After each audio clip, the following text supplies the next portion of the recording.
Ouvi minha mãe tendo uma conversa muito suspeita com um amigo do meu pai, contei a ele, mas ele não se importou. O que devo fazer agora? Eu nem sei por onde começar. Minhas mãos ainda estão tremendo, estou tão brava, chateada e sei lá mais o que. Eu ainda me sinto confusa agora, então peço desculpas antecipadamente se o que eu disser não fizer muito sentido ou se eu começar a divagar. Para deixar claro, o marido será H e a esposa será W. Meus pais são amigos de um casal da mesma idade deles desde antes de eu nascer. Eles são todos melhores amigos entre si. Eles realmente fazem muita coisa juntos, e eu conheço o casal desde que me lembro. W é, sinceramente, a pessoa mais legal do mundo. Isso me deixa enjoada de pensar porque eu sempre fui bem próxima de H e W, e eles têm um filho com quem sou amiga. Isso também me deixa ainda mais desconfortável por causa de tudo que eles já fizeram por nós.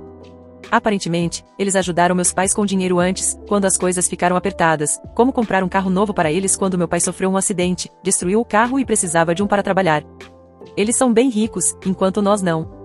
Isso não quer dizer que somos pobres, mas houve um período em que meu pai ficou desempregado por um tempo.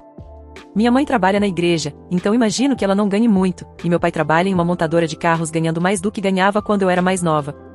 Enfim, ontem à noite, H estava na nossa casa para passar um tempo com meu pai.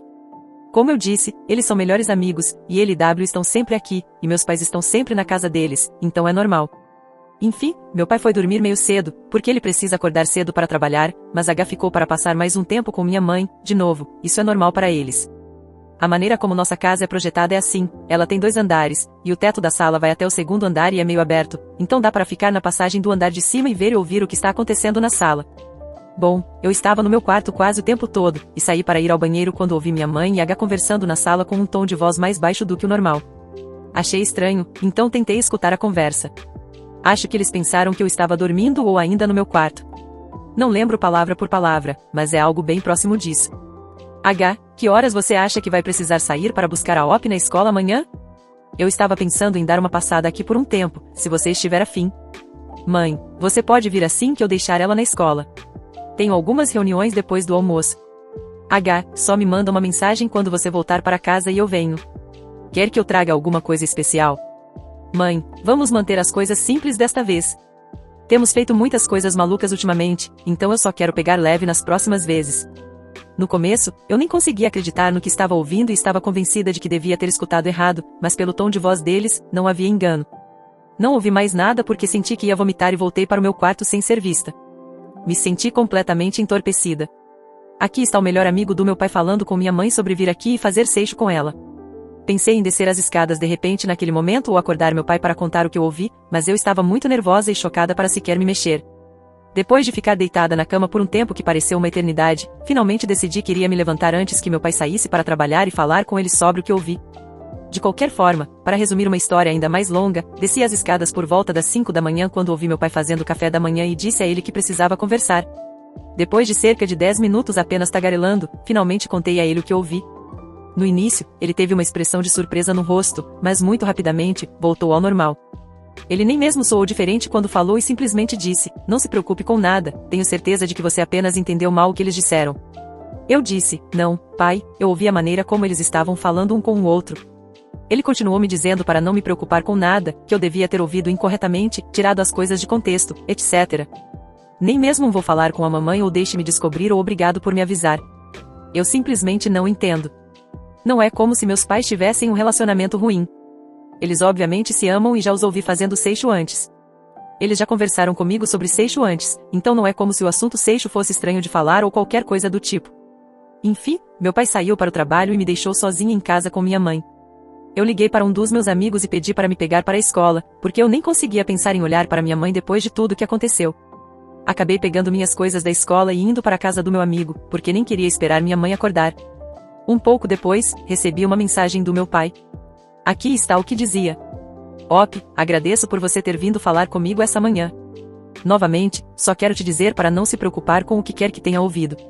Como eu disse, tenho certeza de que você apenas entendeu errado o que a mamãe e o H estavam conversando. Por favor, não deixe isso afetar seu dia e se concentre na escola. Podemos conversar mais quando eu chegar em casa, se você quiser. Nesse ponto, eu realmente não sei o que fazer. Estou presa na escola, meu pai ou não acredita em mim, ou acredita, mas não se importa, e eu nem consigo pensar em ver minha mãe. Eu estava pensando em confrontar minha mãe pessoalmente quando eu chegar em casa, mas quanto mais penso nisso, mais sei que provavelmente não conseguiria fazer isso. Também pensei em mandar uma mensagem para W e contar para ela. Ela é tão legal e não merece ser traída também. Se meu pai for só dizer a mesma coisa que disse essa manhã, nem quero mais perder tempo conversando com ele. Atualização. Antes de começar, quero esclarecer algumas coisas. Primeiro, obrigado a todos que me deram conselhos. Eu sei que isso pode não parecer um grande problema para algumas pessoas, mas foi muito estressante para mim, e este foi um bom lugar para desabafar, organizar meus pensamentos e receber algumas opiniões externas. Segundo, muitas pessoas me disseram que eu não tenho direito de saber nada sobre a vida íntima dos meus pais, e eu entendo completamente isso. Não estou procurando pelos detalhes, só quero saber se está tudo bem. Quando meu pai me dizia não se preocupe, talvez você não os tenha ouvido direito, você entendeu errado, isso me fez sentir que ele não se importava com o que eu estava dizendo ou, pior, que ele simplesmente não acreditava em mim. Agora, sobre a atualização. Pouco antes do almoço, fui chamada para a secretaria. Meu pai tinha saído do trabalho para me buscar. Não falei muito com ele quando o vi pela primeira vez, e quando finalmente entramos no carro e começamos a dirigir, eu disse, só me diga que está tudo bem, é só isso que eu quero saber e comecei a chorar. Eu realmente não sei por que estava chorando, não estava tão triste, mas estava muito emocionada e agitada com tudo o que aconteceu e por sentir que não tinha ninguém para conversar.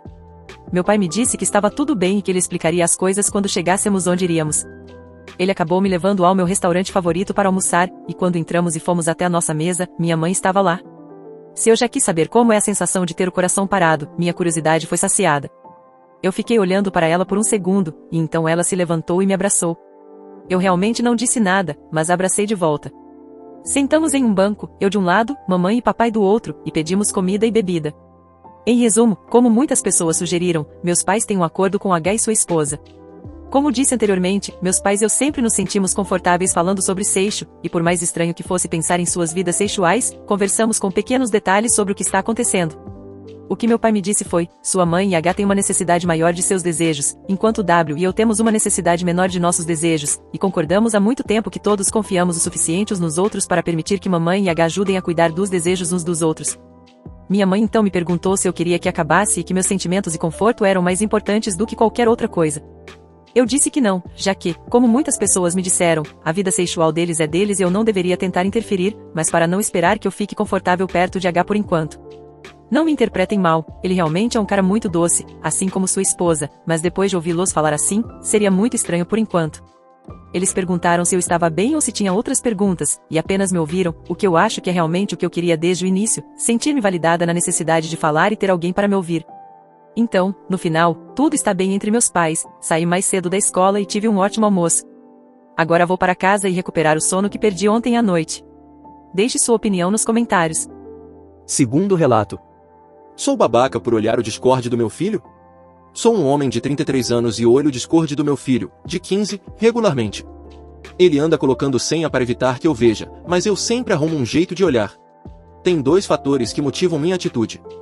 1. Proteger ele, pois há muito risco de ele se comunicar com fakes e pessoas que possam querer fazer mal a ele de algum jeito. 2. Um traço controlador meu, já que ele é do tipo de adolescente que mente quando perguntamos coisas que ele não quer responder. Antes que me encham o saco, já estou fazendo terapia e tratando isso, e pretendo colocar ele também. O ponto de virada aqui é a namorada dele, segundo ele, uma menina da mesma idade que estuda na escola dele e é algo sério. Quando conversei com ele sobre isso, falei que, se realmente fosse sério, ele deveria trazê-la em casa para que pudéssemos recebê-la com tranquilidade. Porém, o que me chama a atenção na conversa dos dois? Nunca tem áudio. As fotos dela são todas com os olhos cobertos ou de costas. Ela conversa com ele às vezes como se fosse um moleque, xingando, falando besteira, etc. Ela pede regularmente para ele tirar print das conversas recentes e mandar para ela, pode ser neurose ou ela tentando monitorar se ele está desconfiando de algo. Já entendi que ela tem mais de 17. Não encontrei exatamente onde ela fala a idade, mas fala de 16 para baixo como se fosse passado, e ela sabe a idade dele. Ela conversa várias coisas mais 18 com ele com muita naturalidade, mas sempre falando das atitudes dele.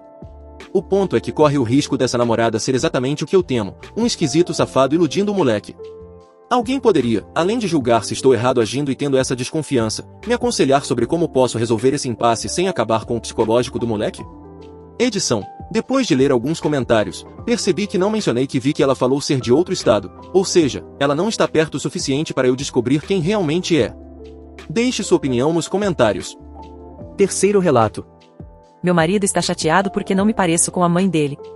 Dan e eu estamos casados há 3 anos e 8 meses e, há pouco tempo, recebemos nosso incrível filho no mundo. Ele foi muito planejado e desejado, e a maternidade tem sido transformadora para mim. Consegui tirar 4 meses e meio de licença maternidade antes de voltar ao trabalho. Sem entrar em muitos detalhes, ambos trabalhamos em empregos de escritório que exigem roupas profissionais. Meu visual de um dia normal de trabalho é uma saia ou calça social, uma blusa de seda, saltos ou botas dependendo do clima, mas sempre com salto porque tenho 1,52 m, talvez um blazer se eu tiver uma reunião importante. Dan usa terno quase todos os dias. Eu também faço meu cabelo e me maquio para o trabalho todos os dias. Isso é o que eu usava antes do nosso filho nascer e o que continuo usando. Dan e eu dividimos bastante as responsabilidades parentais. Eu costumo ficar com as manhãs porque sou mais matutina que ele. Uma manhã normal para mim começa cedo, com um treino rápido, banho, acordo o bebê, me arrumo o bebê e o entrego para o Dan, pois a creche fica no caminho dele para o trabalho. Normalmente, estou me vestindo no final desse processo, mas fico com o roupão por cima da roupa, caso meu filho queira deixar sua marca na minha roupa na hora de sairmos. No último mês, Dan tem ficado mais irritado que o normal de manhã.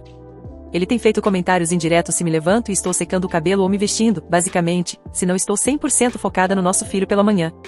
Nosso filho está feliz brincando e supervisionado, então eu só achava que era uma questão de humor matinal, mas isso tem piorado. Ontem à noite, toquei no assunto de forma que pensei ser neutra e não confrontativa. Basicamente, a resposta dele foi a seguinte: a mãe dele era 100% mãe depois que os filhos nasceram. Ela ganhou uma boa quantidade de peso depois dos filhos e nunca tentou perder.